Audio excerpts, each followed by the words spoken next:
Hi, I'm Danger Dan Jers, the host and GM of the D&D Real Play podcast, D&D Dark.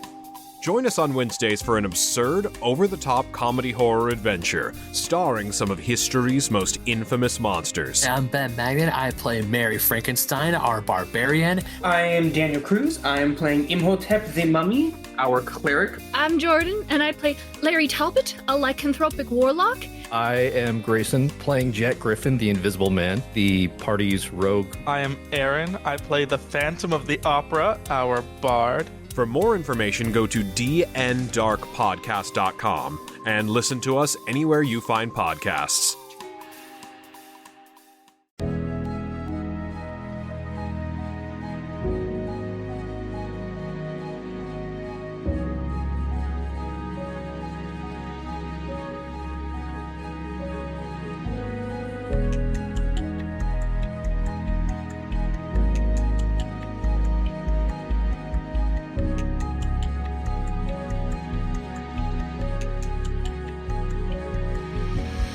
Hey everybody, this is Davis over at the CFG, and I'd like to welcome you to another episode of Pop Culture Gems. This is a series where we talk to amazing creators, artists, cosplayers, voice actors, and so much more.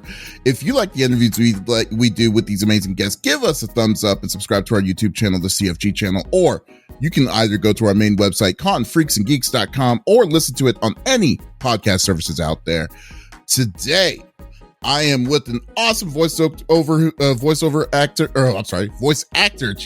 who has been in the crazy fun games like the announcer from Smash Brothers 4 and Ultimate, Toga Inumaki and Ao Todo in the Jujutsu Kaisen series, Kogoro Mori in the Detective Conan series, but you remember him as the protagonist, aka Ren Amamiya, aka Joker from the Persona 5 games and anime. I would like to welcome Xander Mobus to the show. How are you doing, sir? I'm doing good. There is no way in hell I'm matching your energy. That just you just kicked it up to 11. Like we were talking before the podcast, and it was like a steady 5 about where I'm at, and then just it goes in, and holy crap.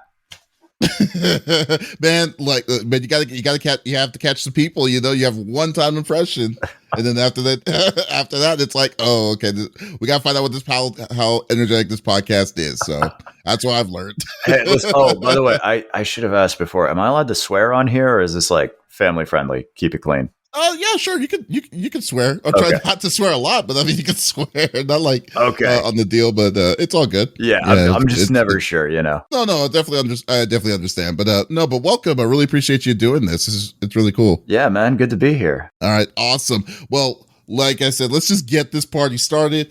What is your story? Mm-hmm. What made you want to become a voice actor? Well, in some ways, I was born to become a voice actor. Man, I think it just, I think like all actors, I just have a deep need for external validation. So I was kind of drawn to the arts very early in life. I can do math and like science, I have no useful skills, right? So it's like, okay, the arts are like what appeals to me, what interests me. And when I was younger, I tried a bunch of different stuff, and I found acting when I was a teenager. And I would do like voiceovers in do you remember newgrounds.com? Oh God, yes. Yeah. So I do voiceovers for that kind of stuff. And, I was doing theater. The thing that draws me to voiceover is sort of, it's sort of complex, I guess. Not really. I don't want to make myself sound deeper than I am. I'm a huge dorcas, I watch cartoons and anime, and I play video games. I consume the content in the mediums that I work in. Not necessarily the stuff I'm in all the time, but just I like that stuff. So that was appealing. And the other thing is, look, man, I did theater for a while, and I was always more drawn to character acting than anything else. And, when you're 19, nobody needs a 19-year-old character actor in theater. It's just most of the character roles are written for older dudes. And Right. like, I was never going to be the leading man, like my face sucks. You're So really putting yourself down a lot. Your own backstory, man. I mean, I understand, but it's like, wow, you're really uh, kind of no, letting I yourself mean, have it. I think it's just you got to be realistic about, like, especially if you're planning to make a career out of it. Like I know for a fact that if I were to go and audition for lead parts, I would be going up against supermodels, right? In live action. Okay. And it's like, that's just not me. And those aren't even really the roles that interest me. And like, all my favorite actors are like, Tim Curry, Vincent Price, Corey Burton on the voiceover end. Like, they're the people who have such wide range and can really sink their teeth into anything, any material you give them. I mean, so for me, that was always more appealing. And voiceover is perfect for that because I can play anything as long as I can act it. It's very freeing and liberating, and it's nice not having to have the crippling anxiety. Like, look, I don't want to shit on live action people or theater people, because I met plenty of them who are very nice, but there is a deep insecurity when you walk into an audition room with live action people or with theater people a lot of the time, because it's, they are being professionally judged on their looks, on like, you can get disqualified for being an inch too short. You know what I mean? Like, it is brutal. And it's not, Mhm. I personally feel like that can't be healthy for the psyche. And I think that's why there's that insecurity that happens when you go into those rooms. Whereas you go into a room for a voiceover audition and everybody's chill. Everyone's just like, yeah, we're going to go in, do our best, and that's it, you know? Um, Yeah, definitely. and I think it's because we know we are going to be judged on our acting, which is the craft. That's what we fell in love with. That's what we like doing. And I feel like voiceover is the freest medium for that. I think I answered your question, or maybe I just like shit on No, a bunch of people accidentally. It's like, here's everyone on my list. No, you good. But like the biggest thing though, like, so I mean, have you always thought like, I understand like you're talking like, and it makes sense to me. I mean, when you're saying voice, like, you're not really depending on your look itself when you're going into an audition and everything, but and you were definitely in the scenes with like, cartoons and everything and else like that. But was there something where it was just like, when you were interested in acting at the teenage age, like you just decided, oh wow, I mean, look at this way of doing it, I will enjoy what I like to do without worrying about all that? Oh yeah, no. Once you do, like, I mean, again, even on like Newgrounds, you do one cartoon, and it was like, once you get that first hit, you are addicted for life. You know what I mean? Mhm. Like, it is crack. It is just like, oh my god, I get to play this thing and this thing at the same time, and I can be anybody, and then it comes out, and the first time you see your voice coming out of an animated character, it is a surreal experience, and it's an amazing experience. Yeah, no, once you get that first hit, you're hooked. And like, I never wanted to do anything else after that. Also, theater pays like crap. So, and again, I don't particularly want to do on camera, because that is, again, like, it's a world that I feel like I'll say can, because I don't want to imply that like it's all doom and gloom. And I certainly don't have the experience in the on-camera industry to like talk with any authority about it. But from the limited experience I do have, I feel like, at least for me, that would be a very unhealthy environment. Oh, okay. Well, that's cool. That makes sense. And like you're saying, you were into the in the cartoons and stuff. Like, what series did you watch growing up that made you want to pursue, Oh, like, Jesus. this seriously? Like, how Boy. much of a How much cartoon time? nerd How much were time you got? Oh, we got all the time. I'm also a big comic book guy. So like, Oh, really? Okay, like, cool. one of my dream roles would be Nightcrawler from the X-Men, yeah, like X-Men the animated series, Spider-Man the animated series, Batman the animated. I mean, I feel like everybody saw Batman the Animated Series, and like even as kids, you know, you kind of like realize like this is something really special. Like this is a bunch of artists just hitting it out of the park again and again on every episode. And like the writing team is just on it, and they're making all these calls that like I have to imagine they would be risky at that time. Like, you know, they set it in this weird future past world where it's like, and they just said, well, we wanted it to be timeless, but like just that choice gives the series so much like texture and awesomeness, and the art was always incredible, and like like it's no Batman is like is literally one of the perfect animated series I've ever. I mean, you're totally right. Avatar: The Last Airbender, like you experience that story, and you're like, I want to be a part of storytelling like this. On the video game side of things, I remember like Mass Effect blew my mind. You know, like it was just like this can like you can be a part of stories like this. And like I don't know, it's just it's so amazing feeling like you're a part of a story that's really worth telling. And that's like, again, it's that crack. It's that you get a hit of it. And you're like, man, I want to do this forever. Oh, you definitely seem like storytelling is very important to you when it comes to like, you know, like when you're watching a series and gaming and stuff. So I'm assuming RPGs and things like that. Oh yeah, as well. Oh yeah, like oh my god. Wait, so I played Persona 4 in high school. Which I don't know. I'm dating myself horribly here, but yeah, I played Persona 4 in high school, and I just fell in love with it. You know, like I don't think I'd ever experienced a game where it just felt so. And you know, you see anime and JRPGs with like teenage protagonists and all that stuff so much, but like finding Persona 4 when you're in high school, you just feel seen in a way that like, you know what I mean? Because they capture like all the little nuances of adolescence and growing up and the insecurities and all of that. And they explore it in a way that it never goes cheap. It always, it always like tries to remain really honest. And so I fell in love with that game.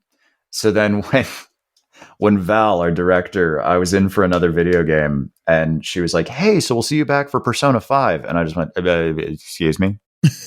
And she was like, yeah.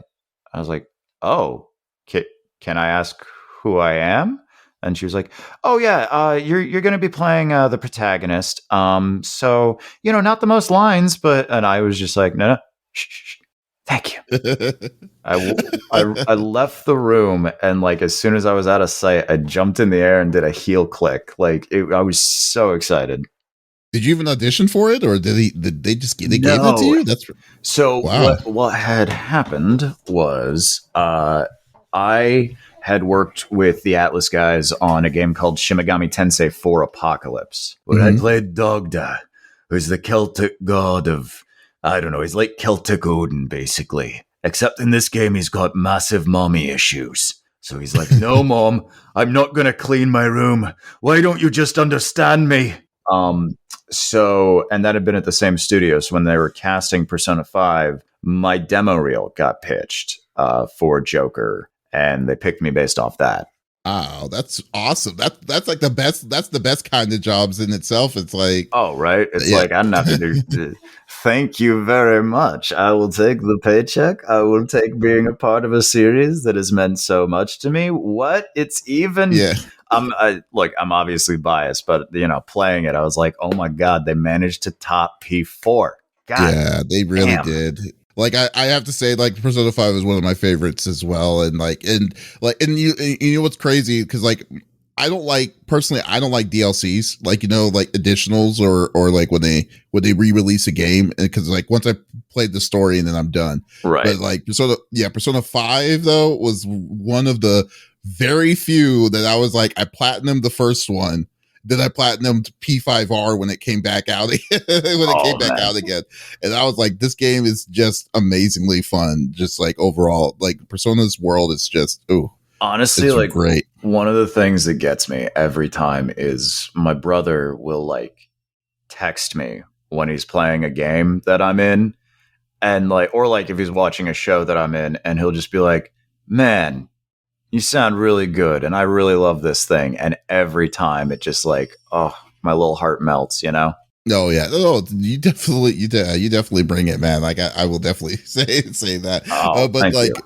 yeah, and the one and there's another series that I think that I don't know if you were you in this? I think it was Trails of Cold Steel is a good Yeah. one too for me. My my brother keeps pitching me a pod because he's played all of them, and he's like, he keeps pitching me like, "Hey, we should do a podcast where like based because I only know the scenes I did. I've never played them." So he's Yeah. like, "I want you to like describe what you think the Trails series is about based solely on your experience in the booth." And I'm like, "I'm not doing that. I'm not doing that, my dude." That would be a very interesting podcast. Like you have no frame of reference of what's going on. It's I like know how dense those games are. Our client on uh-huh. that, she wrote the scripts, and she was also our client in the room. She's a friend of mine, and she loves that series, and she knows it inside and out. So like, she'll just start talking about it randomly and like explaining all the deep lore and stuff, and like I just go blank. I'm like, I can't keep up. I don't. Oh my god, this is so much. But that's the problem though, because when you have a series that's rich in story, especially, I mean, Trails of Cold Steel series is for like back to back games. It's like then you're trying to introduce someone new to it.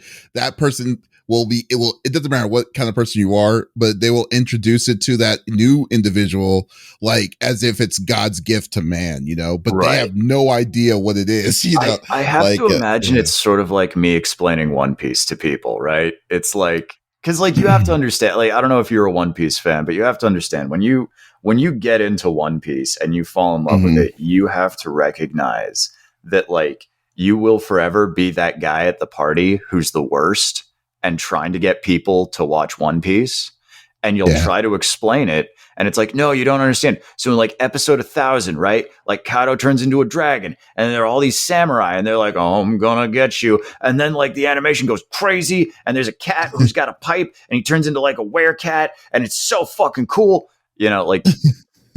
And then like it's like, you know, everyone's eyes are glazing over and they're wishing you weren't there, but then you find that one other person who either is already into it, and then you're friends for life, or you find that one person who's like, you know, that does sound cool, I'll give it a shot, and you know, you just ruined their lives as well. And it's like, yeah. Definitely. Well, yeah, actually that leads to the next question, because I know you've been focusing on catching up on One Piece itself. Like, have you caught up, or no, are you where you at? I've got 16 episodes left, and then I'm caught up. Which oh my god, I've been kind of taking my sweet time on them, because I honestly don't know what I'm gonna do once I'm caught up. Like, I started watching One Piece a decade ago. And then Skypiea really derailed me for a while. So I'd like watch maybe like 10, 20 episodes a year. And I always said, like, I have to take One Piece at my own pace, because I know you can get full on these shows. You know what I mean? Like Dragon Ball Z, I feel like I'm full. I'll still go back and like rewatch the Frieza saga, and I've got a lot of good memories of it. But like new stuff comes out, and I'm just like, hey, you know, I went to the buffet. I had a great time, but I've eaten enough. Right. So I was very cognizant of that going into One Piece. The problem with One Piece is it just keeps getting better, and I don't know how. Yeah. Well, my problem is because, like, it's funny because when I first got into it, well, it's actually kind of crazy to even think, but it's like the series came 2 years after the original Final Fantasy was released. So that was 99, which is insane to me to think of. Oh my God. The series is still running. I know, but like, my thing was like, I was kind of, when I think I got caught, I was paid. I was bet. Someone betted me to say, hey, I bet you can't watch 600 episodes of One Piece, because that's when it first came, that was out at the time, to finish all that in a month or some ridiculous short period of time. And I was like, I have nothing to do. I was like, let's do it. Let's go. Wait, I but can do the math really quick because I'm on what 1,012 or something like that. Let's do this math real quick. All right. Let's say I'm at 1,012. I don't know if that's correct. Then we'll say each episode is 20 minutes roughly because they skip or because you know what? Let's do 18 minutes just because a lot of them are pretty heavy on recap. That would be 18,216 minutes. We're going to divide that by 60 to find out how many hours that is. That would be 303.6 hours. And then let's divide that by 24. That would be nearly 13 days solid of, you don't get to shit, you don't get to eat, you don't get to sleep. You're just watching One Piece. Yeah, that's insane to me. My biggest issue with One Piece is its pacing. I don't think I'm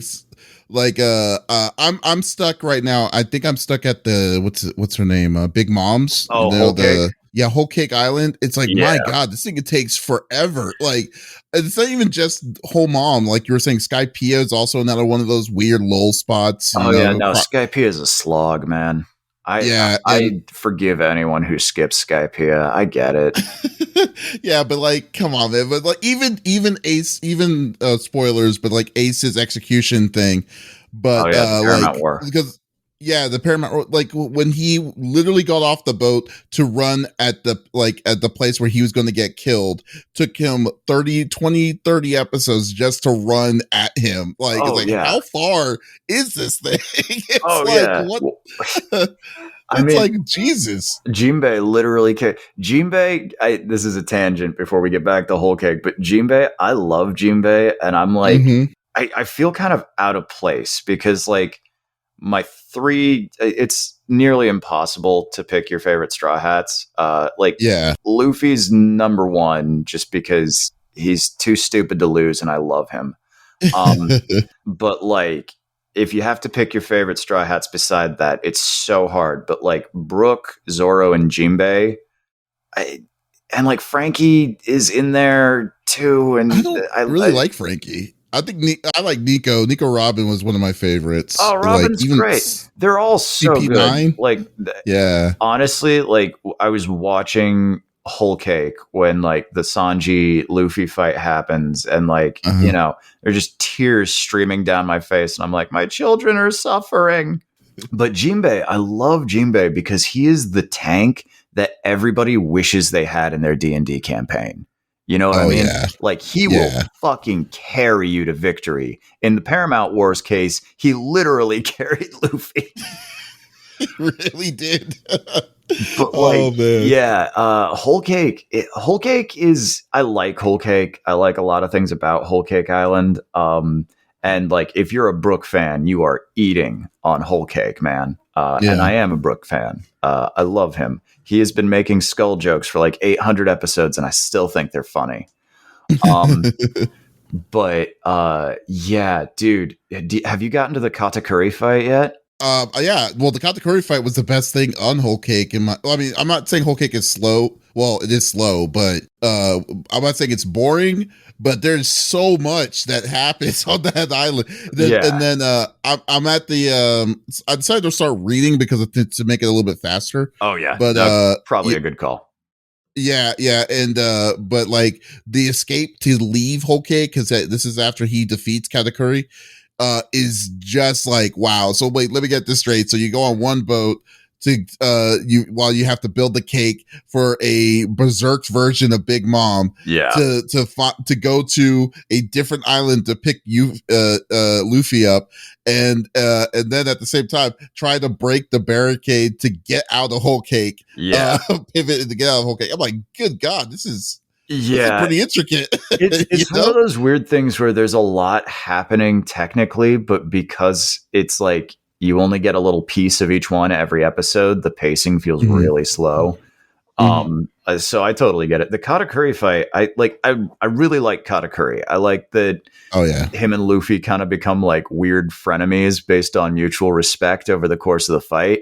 I love when he's just like, donuts. Like I like Katakuri a lot, but that fight is 16 episodes long, I think, and for 12 of those, it's just Luffy getting punched, being like, "I'm gonna learn how to use this sensing hockey." Yeah, it's like, come on, it's like, learn it already. It's like, yeah, man, this could have been a Type 5, guys. It's like, come on, it's like, and he does the same thing in Wano when he tried to learn the new piece that he could do with his hockey, and I'm like, oh Jesus. Oh man, you see, I'm a big apologist for the anime when it gets to Wano, especially because the animation, like, you are guaranteed some nice Sakuga basically every episode. Like, that is true. Every time they go up against Kaido, it is just stunningly beautiful, and like the effects team is clearly just having a ball making all these like crazy, like, hockey looks so cool now. Now it does. You're totally right. But like 15 years ago, it was like, what is this? Black hands? God, this is also like off topic, but like I finally, some friends of mine took me to this arcade last night, and I finally learned the trick to this claw machine. So I won a pair of Luffy figures, one for me, one for my friend. So I just put him up. And it's gorgeous, and I love him. And I'm not a figure guy. Like, I do not collect. I have a couple of like Gunpla, which I excuse because I built those, and like I'm not even a big Gundam fan, honestly. Like, I've seen a few shows and stuff, but like Gundam's one of those shows you can go real deep on, and I just never have. But I really do like building Gunpla. It's very zen. It's very meditative. And then you get like a cool toy at the end. So I've got like a couple of those. One of them's Black War Greymon. I want to get all the Digimon ones because I love Digimon. Why not? But like, it's that. And then like my buddy won me a Eustace Kid, which like I felt bad. That was the reason I was determined to get the Luffy is I was like, I can't have Eustace Kid be my only One Piece figure. Like, I like Eustace Kid, but he can't be the only one. You know what I mean? Eustace Kid was the one with the magnet, like he's basically Magneto, right? He's Magneto, but he refuses to do anything but punch people. It's like, I have an awesome power that is totally OP, but I'm just gonna use it for melee. I'm waiting for Oda to like drop a big Eustace Kid moment, because like, yeah, I think he's got a lot of potential to do cool stuff, but he hasn't gotten the Traffy treatment where, like, he gets those cool moments. He has the opportunity right now. I mean, he's kind of a very big part of Wano after he got captured by Kaido's folks. Like now, like I would have thought that would have been his time to shine, but then they surprisingly how they pivoted to I believe his name is was it Drake X, the one that turns into a dinosaur? Yeah, that's Drake. Yeah, or Drake. Yeah, so that dude, I was like, no, you're right. It's Drake X. It's just yeah. So like, just. Oh yeah, no doubt. Yeah, but anyway, Matt, like I said, we can talk. You're literally right. I mean, we can talk about One Piece literally all day. Yeah. I'll say this: I am waiting for oh God, why am I spacing on his name? Basil Hawkins. I'm waiting for that shoe to drop because like clearly something's up with him. And like maybe he's gonna end up being like a poo or he's just an asshole, but I don't know. I feel like there's something going on there, and people who have read the manga probably already know, but I'm waiting for that. I already know. You talking about the dude that does the cards and like sees the future and whatever? Yeah, and he's got the voodoo dolls that he like puts in himself, and he can like whenever he gets damaged, somebody else takes it for him. Yeah, that's a little OP too. Yeah, especially when he like keeps stretching the definition. It's sort of like Doflamingo, like Dofi. Like it's like, okay, he's a string man, got it. But then it's just like he can do just any shit, like like shit where it's like, okay, like I see the connection to string, but I don't know, man. This is like you're really pulling it. You're literally pulling on strings like to a point that it's god tier of what your ability can do. Yeah, like you can fly because you wrap strings around clouds. Like I'll accept it because we live like this is a cartoon world that like has its own logic, but that would be a stretch in any other series. The grasping straws there. Yeah. With Basil Hawkins' case, literally, because he's the straw man. There you go. Yeah, but the fights in One Piece is great. But then again, it's like I still don't think that their fights compared to the Demon Slayer fights and stuff are kind of are just insanely beautiful and stuff like that to those levels. So I'm kind of embarrassed to admit because I'm in Demon Slayer, but like, oh yeah, no, you played the dude with the arrows, right? Like, yeah, with the like weird, creepy eyeball hands, yeah, and like, yes. Sarah Williams, who's another friend of mine, she played his partner with the balls, the really heavy balls that she threw, which was honestly like so amazing because like I love getting to. In my ideal world, I always record last on anime so I can hear everybody else because it makes acting a lot easier because then it's like, okay, I'm reacting, which is what acting is. But like, and she was so perfect for that character. So getting to go in and play off her, like I texted her immediately afterwards and I was like, dude, you sound so good. Hell yeah. And like, you made my job so much easier. That's cool. That's awesome to hear. Seriously, I mean, but yeah, it's actually one of the questions I had later on here about the back and forth there, those kind of situations. And I love, your character was like with the ability that he had. I was like, wow, that's actually pretty nice. Nice to say. Oh, yeah, looking him up and stuff. And I know the fight scenes are gorgeous. I just haven't watched it. I don't know. It just need to, I think like, well, I'm a sucker for samurai. So some of my favorite series is like Kenshin like Demon Slayer. Demon Slayer is definitely up there. The fight scenes, especially when they're fighting the whether it's the Hashira versus the upper 10 or the upper 12 or whatever, are just like insane. And they're short because the series isn't like, I mean, the series is already over technically. The manga is already over, but like these fight scenes are very specific, intricate, and straight to the point, and that's what I loved about it. And the colors, the color, and then the elements that they do, like the fire, the water, all these different kinds of elements, just beautifully drawn, or animated. So you should definitely, Ufotable does great work. I know it. I've seen them go ham on Fate, so it's on my list. Like Attack on Titan's another one I just never watched. And now I feel like, sort of like, I don't know. I somehow always miss the water cooler shows, and then like you hit a point where you're just like, I kind of want to just wait until this is over and done with so that everybody has had their hype, so that I'm not stuck in that. Because at least in the awkward conversation of like, hey, I just haven't seen it. Okay, you just haven't seen it. People are going to pitch it to you and you're going to be like, okay.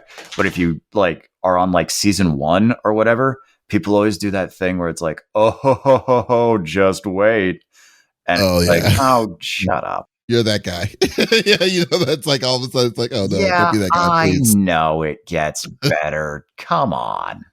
Yeah, Attack on Titan. I mean, you might as well just wait. You have like I think they just announced the 3rd part of the final season. So I mean, that's just a matter of 12 to you can see the end of it. Yeah, Attack on Titan, though, I will say I have a love-hate relationship with that one. But I hear that a lot. I hear that a lot. I again, I know nothing about it beyond like the first openings of Bob. That's about all I know.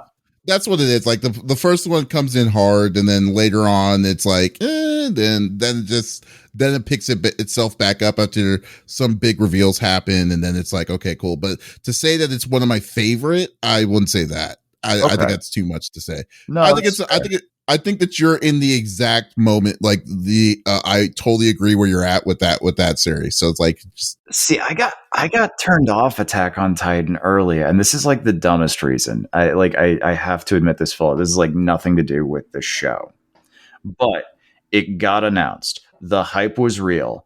I was at SakuraCon because I lived in Seattle at the time with some friends, and we were at a bar down the street from the convention center. It was a barcade, and like this girl walks past. This is before the series has dropped. Right. She walks past and she's wearing a top that has no back, and her entire back is the like emblem of the fighting force. Oh, yeah, whatever. yeah. She's gotten that tattooed Oh my god! on her Full back. back tattoo? Yeah, full back. Oh my god! Tattoo. Jesus! Like full Okay. Yakuza style.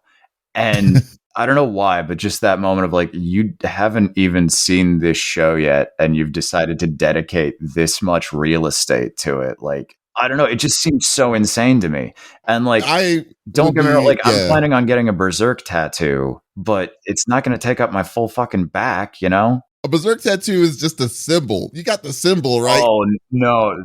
What I want is I want it to like not a sleeve, but like I want it to go from like my shoulder to like mid bicep, and I want Void where he's holding up the brand of the sacrifice with the eclipse in the background. Oh wow, that sounds awesome. That's what I want.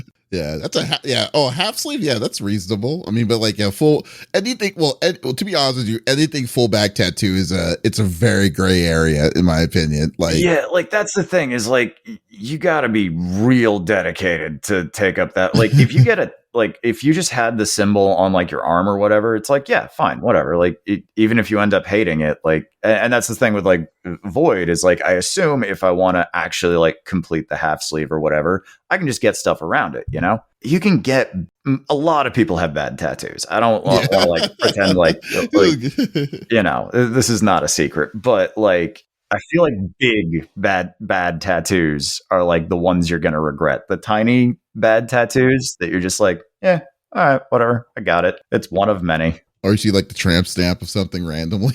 It's like, oh no, oh yeah. But I had a friend that had that used the I don't know if you remember, like Naruto had that weird seal on on their stomach. Oh yeah, like I knew someone that actually had put that as a tattoo, as a full tattoo. Oh, and I was like, what did you think that was a good idea when you saw that? If they love Naruto, like fair enough. But like, if you haven't even seen the show yet, I'm just like, that's where point. I just was like, I don't know about this one, guys. And again, that has nothing to do with the show. That's not the show's fault. It's just a stupid thing that I was like, I think I'm gonna miss this one. Okay, all right, and okay, but you have like, I mean, you yourself, I mean, like you have a very dynamic vocal range. Like when I looked at all, like, you know, everything that you've done and stuff, like I was like, wow.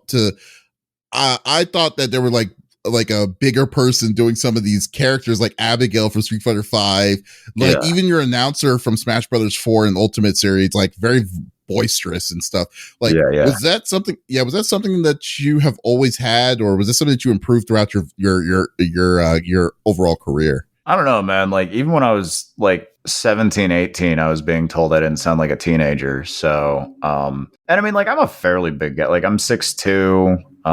Like I'm not gonna say my weight, but it's not like bad or anything. But it's like it's one of those things where it's like, yeah. But like when I was doing the Smash announcer, I was like, what, 170 pounds? And like 19. You were 19 when you did that? Yeah, I think I was 19 when we recorded that. I was either 19 or 20 when we recorded that.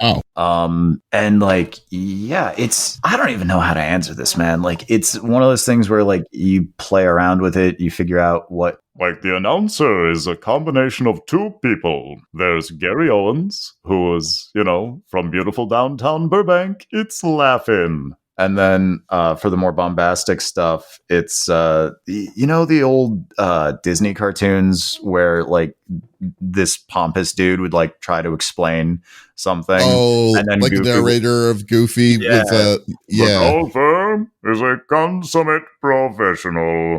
Watch as he readies his stance with grace, poise, and all that. And you kind of just smash those two together, and you get the announcer. It's got like the warmth of Gary Owens with the bigness of the Disney narrator. I mean, that's pretty cool. And like that's kind of a trick voice, because really all it is when I don't have phlegm in my throat is opening up my throat as large as I can and letting the voice resonate in my front resonators and my chest. And you know, you can alter that slightly and get a very bad Christopher Lee, you know. The hour grows late, and Gandalf the Grey comes to Isengard. seeking my counsel. God, dude, that's freaking awesome. It's for some reason for a minute there, I kind of thought of chocolate rain. Oh, dude. Okay, that sounds awesome.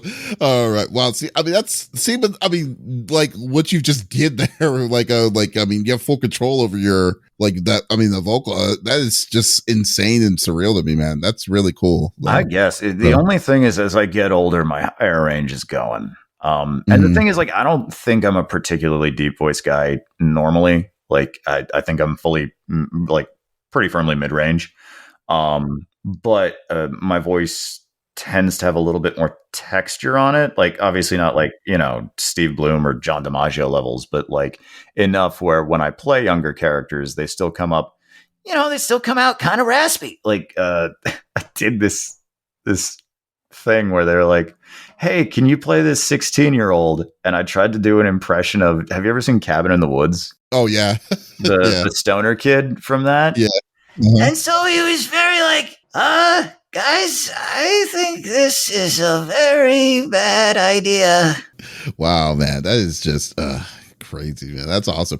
And and to kind of like add to that though, like I had no idea that you played both Aoi Todo and Toga Inumaki in Jujutsu Kaisen in the dubs, as well as in the movie. What a fucking gift, right? Oh my god! No kidding. Like you're literally playing two of the four in your own team in itself, and then like and they're basically totally different spectrums of characters. Like I love them both so much. Inumaki is just such a I don't really play a lot of soft boys, so that's nice. I love Inumaki. And I mean, he's pretty basic. He's just slightly higher than my normal voice, and he's a little bit shy. So tuna. I also tend to play it like when shenanigans are coming or happening with like Panda and all them. It's really like he's just over their shit at this point. So it's just like salmon roe. Whereas like Toto's a total fucking psychopath, right? Like he's crazy. Yes. And I love living in his brain. Like he's drinking his own Kool-Aid. My best friend. I shall teach you the boogie woogie. Like what a weirdo. I love him.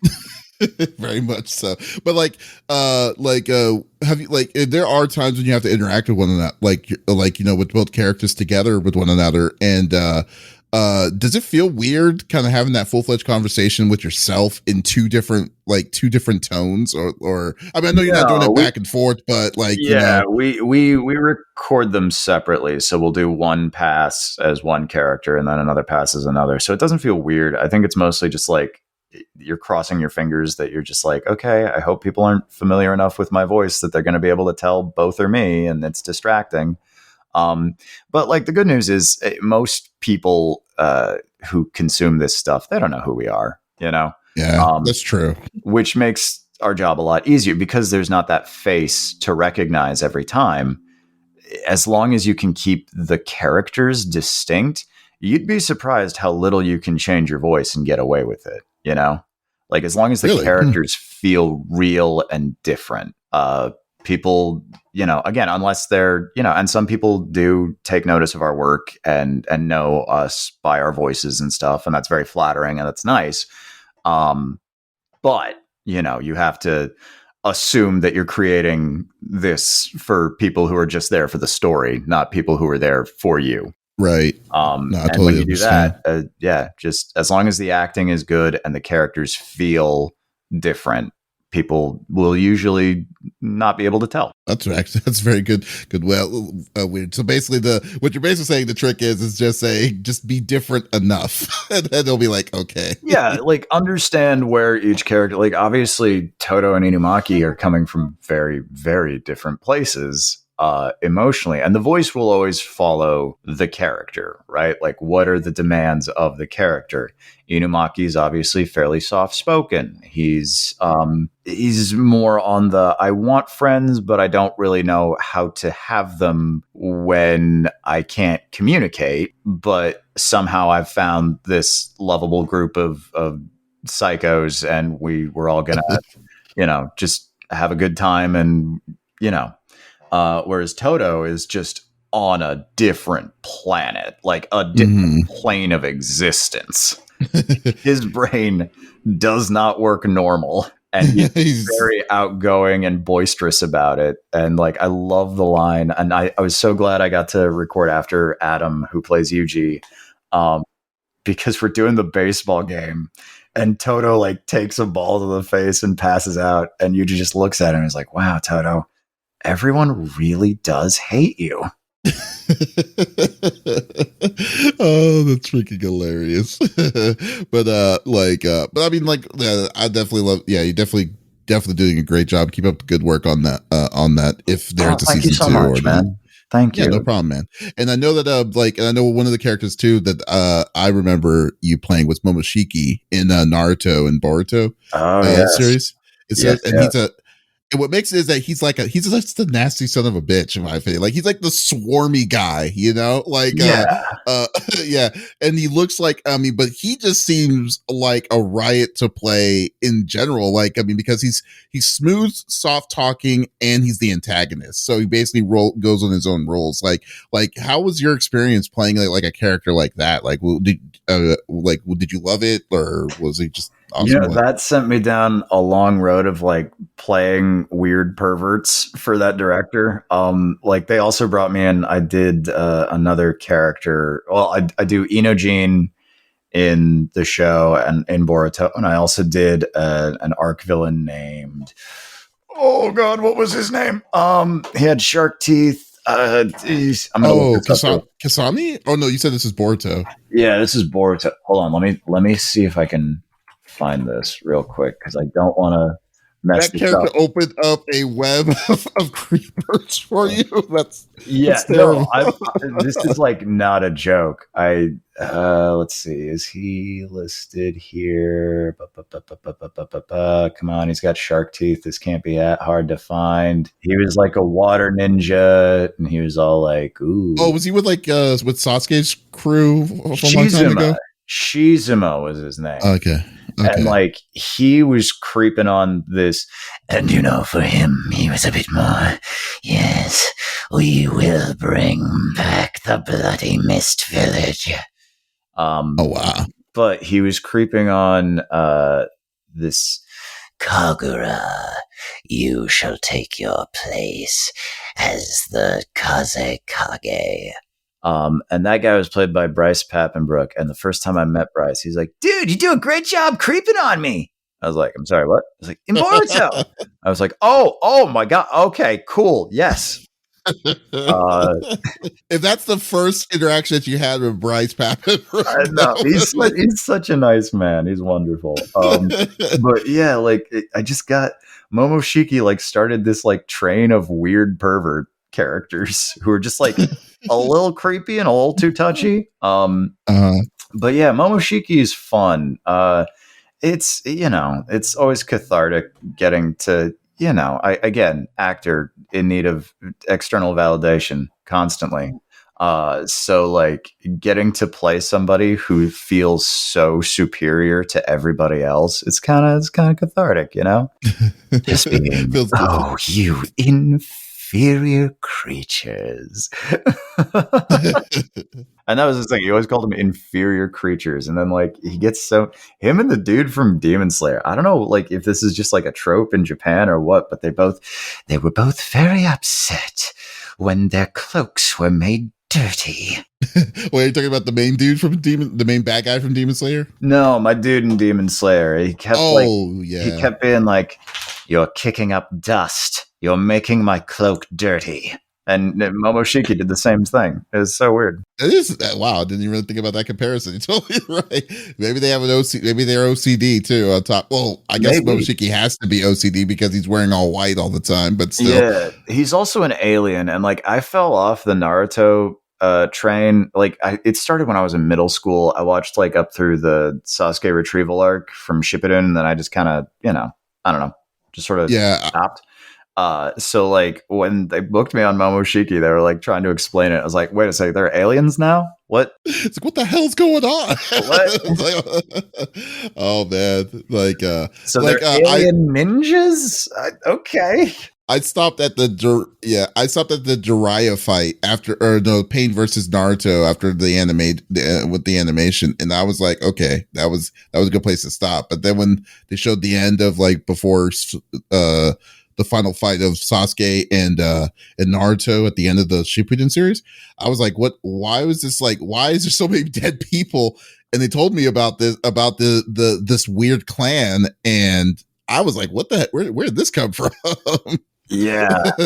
It's fun though. It's I mean, like when you grew up with something, it always feels rewarding to be a part of it. And just like this weird, like, man, 12-year-old Xander would have freaked the hell out if he knew this was in his future. Oh no! Well, yeah, no kidding. Well, I mean, like hell, like what you were saying about Persona 5 when you played Protagonist, which let me get a nice segue to my next question. I will say this.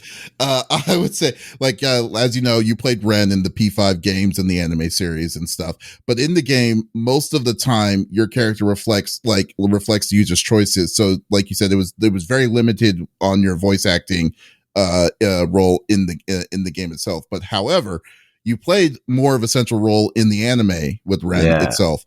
Like how was like the transition from the game version to Ren in the anime version? Like what was there anything, like was it easy to kind of give him a true voice, or like how did that go for you? Yeah, no, I loved it. First of all, getting to say lines is always way more fun than just, huh?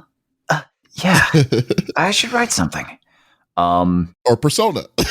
Or Persona. I kind of love that they do this. They did this in the Persona 4 anime too, and I kind of love it. Is they sort of make them like little shits, like they're sort of like oblivious, but they always pick like the worst dialogue option. So we got to really have fun with like we got to let loose a little bit on that one and like embrace the comedy of it. And that was a lot of fun for me, is just playing the little moments like, I'm a dad, it was good. I really enjoyed it. I really, really enjoyed it. I always look forward to, like, I think Joker does have a personality beyond being a blank slate. But the personality, you have to have it come through at very specific times. And I love the duality of him too. I love that when he's, in Ren mode, he's very shy. He's a little awkward. He doesn't really know that he can fit in. But then when he's Joker, he sort of leaves that behind. And I think that's the really appealing part of his character, is that like, once he becomes Joker, once he becomes a Phantom Thief, there's a confidence that he gains in that, and he finds himself and his friends through that. So by the end, he is a much more complete person than when he came to town.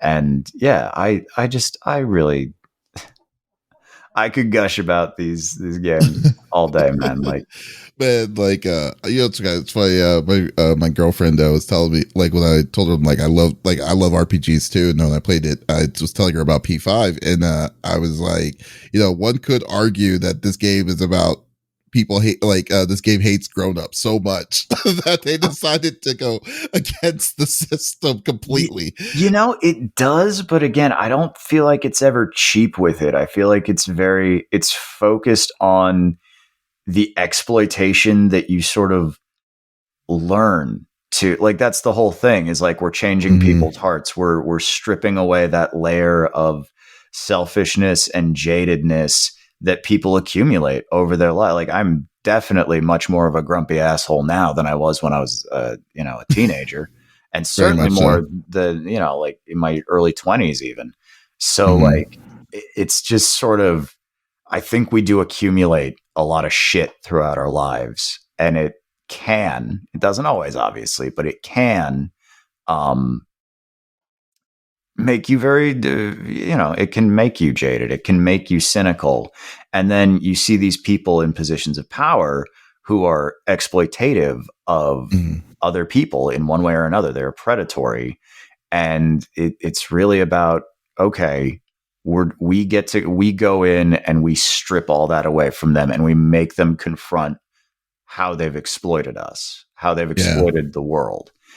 And I don't know. I think that it's very resonant again, and they don't go cheap with it. They keep it honest, and I really admire about those games. That's very, very true. I forgot what was it in 4? Was 4 the midnight hour, or like it was television, right? Like 4 was the midnight hour television block where like you saw the shadows, and usually that would mean someone was going to get thrown into the TV and then they were going to die. So we had to go in and rescue them. Oh, okay. Yeah. So most of these personas, because I never played 4. I have 4, but I've never played 4. Oh, I recommend it highly. Oh, really? Okay. So I need to mess around with it because I got it on the Steam because I never had it on I think it was only on Vita or whatever. Oh, no. By the time I actually like found it and got it, I got lucky. My friend owned a copy, and like, I don't know what, it just like it definitely had a cult following, but I don't know that it ever like blew up the same way P5. I think it sort of set us up for success in that it was such a solid game, and like P3 people love. And then like, so P4 had a little bit bigger of an audience, and people, and especially on the re-releases and stuff like that, it just like grew and grew and grew. And then when P5 hit, it was like, okay, this is a thing. So I think we really do owe the success we've had with P5 to the fact that the other games are fantastic, and they really set us up. They gave us the audience, you know? Right. And, I'm incredibly grateful for that because I think it's an incredibly touching game, and I'm very proud to have been a part of it. And I'm happy that, you know, it's nice that people get to like, you know, almost every convention I go to, people are like, this game changed my life. And that is incredibly powerful to hear. That's very much, I would tell, yeah, that's very true. I'm being very pretentious today. I'm not sure why. Forgive me. Well, no, maybe it's just because of what we're talking about. It's possible. You know, it may just get you open into it. But and like overall though, throughout your, like, I mean, your voice acting career, is there any dream role that you are wanting to play? Like anything out there that you've been wanting to play, that you think would be perfect for, that you think is perfect for you? Oh, well, I mentioned it before, but I would love to take a stab at the incredible Nightcrawler. Oh, yes. I love him so much. Like, the man role plays Errol Flynn movies in the Danger Room in his off hours, you know? Like, he's Wolverine's, like, best friend and drinking buddy. You know a dude's cool when Wolverine's like, yeah, man, nah, wait, you and me, we're buds. That is true. God, I love X-Men so much. So, yeah, I'm a big X-Men nerd, like comic nerd. So, like, I definitely no, Nightcrawler is definitely up there for me. I think yes, we all love the fuzzy dude. Yes, yeah, Psylocke's my number one though. I got to go with Psylocke. To Psylocke, that's fair. You know, like that's the thing about X-Men is like there's so many good choices. Like, I love Beast. I love Wolverine. I love Gambit when he's being written right. Like Magneto is, just like Magneto. I love because I think I have to say Magneto is probably one of the best written villains of all time, in my opinion. Yeah, I would say he's the best. Well, I mean, the problem is because he's not really a villain. Yeah, he's not really a villain. It's like. Like the amount of times he's a good guy at this point equal the number of times he's been a bad guy. And it's never because he's malicious. It's just because he's, you know, and like we kind of have to acknowledge at a certain point, like, hey, maybe Magneto is kind of right. You know, like I'm not saying that, you know, it's good to kill people or anything, but Xavier's been doing this since the 60s, man. Yeah. And like they're still coming up with legislation to like fuck over mutants. Maybe at a certain point it's time to be like, you know what? This approach doesn't seem to be working. Hey Magneto, you had a couple ideas, right? What was your idea, Magneto? It's like I thought you never asked. But but like Charles, it's so good of you to finally come around. Let's fucking kill everybody. Oh, but that's basically that would be the plan B at this point. Say just accept that mutant is the being a mutant is the next evolutionary chain through the level, and just say okay, got to retcon everything. But I would say this though, like I think that overall, but like that's what really kind of got me into X-Men was because of like that diversity issue, which I still to this day don't understand how they get the horrible pass, but the Inhumans are perfectly fine. You know that kind of deal. Right. It's like you live in a world with literal like mythological gods and Hulks running around, and your biggest issue that you got to legislate is mutants. It's like, come on now. Yes, but I love that struggle though. That struggle of like, you know, trying to fit have mutants fit into regular culture, and then they've always had it's always been an uphill battle. And then you have the internal struggle, like you were saying with Magneto, you know, trying to say like his way is just a different point of view of what Xavier is. But what I love the most is that that like people like Cyclops, even though I hate Cyclops, like changed his mind to follow Magneto eventually in the story, and he became kind of a badass when he kind of when he did that, and he had his own crew to kind of spew like Magneto's thoughts and stuff, which is really, I loved it all, man. You know what? Like Magneto would be the best supervillain in the Marvel universe if Doctor Doom didn't exist. Like I feel like we have to give it up. Like Doom sets the gold standard. Just because, like, he knows exactly what he is, and he's fucking great at it. Like, oh yeah, Darth Vader is based on Doctor Doom. Like, I'm sorry, you can't like. Oh, he'd be cool to play too, but I don't think I got the voice for Doom. You gotta get the Latvian accent too. The Doom. You know what? My favorite version was Simon Templeman did Doom. And he was that in which series was that? Was in the Hulk cartoon, and I think for a little bit of the I think season 2 of the Fantastic Four cartoon. I'd have to check. Oh wow, okay. But yeah, he was just so like completely confident in himself. It's so like there's no bluster, there's no like I am Doom and I shall destroy you. There's none of that. He's just very like, yeah, man, I'm just kind of better than everybody else. He does carry himself to a standard that only Doom sets to himself. Oh yeah, no. John Hickman had this great. There was a spinoff of his Fantastic Four series. I think it was just called FF, if I remember correctly. And it focused more on like the Fantastic Four's kids, and like Doom has a very peculiar relationship with the Richards kids, because it's like he's a supervillain, but he's also kind of Uncle Doom. Like, it's sort of weird. And there's like just this great moment where they're running between these two dimensions, and a bunch of like evil Celestials are coming after them. And like Celestials are the like you guys have seen the MCU. Never mind. I don't have to explain what a Celestial is anymore.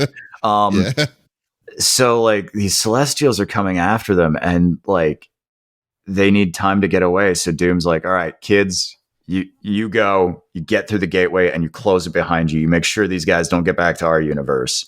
And Val, I think is her name, if I'm remembering correctly, the Richards daughter. You're right. It is Val. Just like tugs on his cape and is like, but Uncle Doom, I don't want you to die. Like you can't, what makes you think you could survive this? And he just turns and he has this wonderful line where he goes, "Oh child, I am Doom. What god dares to stand against me?" And it's just like, oh, you gotta give it up for the fucking sack on this guy. You're totally right about that, man. One of my favorite like quotes from him. It's not even from the comics though, but it was from Ultimate Marvel vs. Capcom 3, because I was really big and competitive in that a long time ago. And like if you beat someone with Doom, one of my favorite quotes was his when he says, "The applause shall continue for another hour. The first to stop clapping will be executed." Oh, I fucking love that. That's so good. I was like, that for some reason, that is the only quote that I remember out of the whole game. And I'm like, okay, that is the best quote. What a beautiful bit of writing for Doom. I love that. He's such a smug bastard. But again, he sets the gold standard. He was like the first big villain, and he's continued to live up to that reputation. It's very true, and he's been like that for like since the 60s, man. Since Fantastic Since he Four sent number them back in time to find Blackbeard's treasure. it's such a Wasn't weird dude. What happened there? Wasn't it like the Thing ended up turning out to be Blackbeard because of time It travel? was so stupid. I was just like, "What is going on?" Like that was like that was a weird jab, but it's hilarious that he could do that. Yeah, like he has the power to do that. That and the clone of Hitler are two like old Fantastic Four ones I'm always going to remember because it's just like, wait, what? It's like, why? But why did you do this? Okay, there's a clone of Hitler running around New York City. At the time it was just, they retconned it to be a clone. Originally it was just Hitler survived. That was original Hitler? Oh my God. Yes, that was original Hitler. Oh my God. Jeez. Yeah. 60s was a weird time. 60s and 70s was a real weird time. 60s were a weird time, man. Xander, thank you so much for stopping by. It was awesome talking to you and geeking out with you, man. It was really fun. Yeah, man. Thank you so much for having me.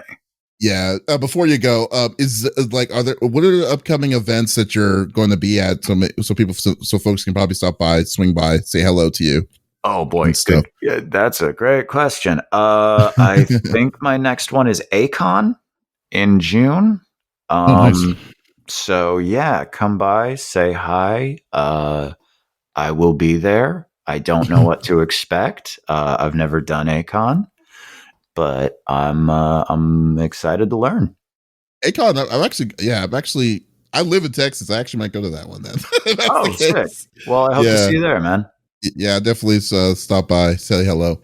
No doubts. And I think you'll have a good time. Acon is the biggest anime convention in Texas. I will say that. Oh wow. So, okay. Yeah. I mean, listen. I hope it'll be a good time. Sounds like it will. Good deal. I'm looking forward to the food at the very least. Oh God! Oh, there's so many places, dude. Like seriously, there's so many places I could Every time I go to the South, I'm like, okay, I just have to be okay with the fact that I'm coming back 5 pounds heavier. You know what's funny? Like they don't even consider Texas to be the South. They call it the Midwest with Texas, and I'm like, why? Why do y'all have to be so anal about this? It is literally South, the most South you can get. Isn't it? It is. And every time when I say the South, people are already on me on it. And it's like, no, it is the Midwest. I'm like, I don't freaking care. It's literally where it's at. It's I guess that's technically true. It is Midwest, but it's also massive. And I would say firmly goes into the middle, maybe even beyond. But it's also, it's the most South you can be without leaving the United States. Oh yeah, but folks are always, anyways. But it was cool. But guys, but Xander, thank you so much for stopping by. And and folks, if you like to hear the awesome interviews like Xander Mobus, you can always check us out on our website, confreaksgeeks.com, to check out the whole slew of the Pop Culture Gems podcast, or go to any podcast services out there like Apple, Google Podcasts, Stitcher Radio, what have you. But just definitely just give us a thumbs up, like, comment, follow. It does go a long way for us. So once again, this is Davis signing off. Y'all take it easy. Do it. Like and subscribe, or I will hunt you down and make you regret it.